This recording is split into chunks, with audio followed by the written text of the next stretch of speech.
क्या आप जानते हैं आजकल की जो अनुसंधानकर्ता सब है वो सब रोगों के नाम को गौर से देख रहे हैं और जो शब्द अर्थ नहीं देता है, अनर्थ देता है, उसका नाम चेंज कर रहा है। जैसे कि डायबिटीज इंसिपिडस हुआ को नाम चेंज कर दिया, डायबिटीज इंसिपिडस अब सब शब्द यूज नहीं होता है।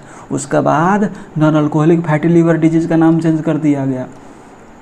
लेकिन पैरोक्सिस्मल नॉक्टर्नल हेमोग्लोबिनुरिया शब्द क्या ठीक है? देखिए, सबसे पहले हम इस शब्द को गौर से देखते हैं, पैरोक्सिस्मल नॉक्टर्नल हेमोग्लोबिनुरिया। तो पैरोक्सिस्मल का अर्थ क्या हो गया?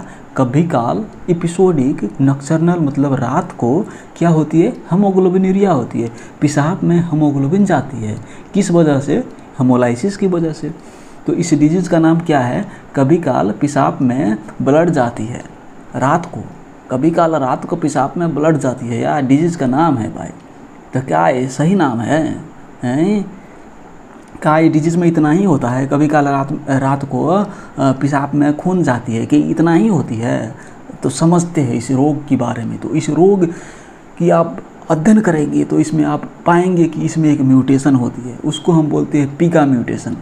और उस म्यूटेशन के कारण से जो हमारे ब्लड सेल सब है, जो रक्त कोष सब है, आरबीसी, डब्ल्यूबीसी, प्लेटलेट्स, इन पर जो प्रोटीन होती है, इनहिबिटरी प्रोटीन, जो कॉम्प्लीमेंट एक्टिवेशन को रोकती है, उस प्रोटीन की डेफिशिएंसी हो जाती है और उसके कारण से अनावश्यक कॉम्प्लीमेंट एक्टिवेशन होती है। अनावश्यक धूम तबाही सुनामी मचा देती है कॉम्प्लीमेंट, और उसके कारण से आरबीसी की विनाश होती है, डब्ल्यूबीसी की विनाश होती है, प्लेटलेट की विनाश होती है।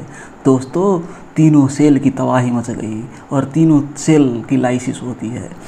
तो आरबीसी की लाइसिस होगी तो क्या होगी? हेमोग्लोबिन निकलेगी और हेमोग्लोबिन पेशाब में जाएगी।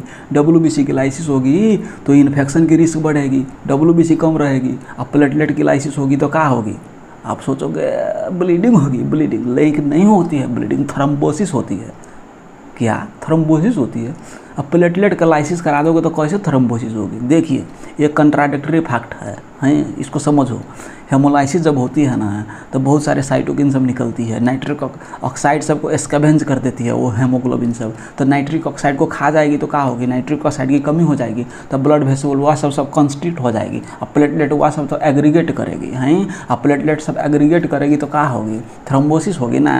तो इसीलिए इस रोग में थ्रोम्बोसिस होती है, बहुत जगह पर थ्रोम्बोसिस होती है। आपकी ये जो खोपरिया है ना, खोपरिया के भीतरी में जो भेनवा होती है, भेन के भीतर थ्रोम्बोसिस होती है, डीप भेन थ्रोम्बोसिस हो सकती है, बहुत जगह थ्रोम्बोसिस होती है, हो सकती है हेपेटिक भेन में हो सकती है, रेनल भेन में हो सकती है।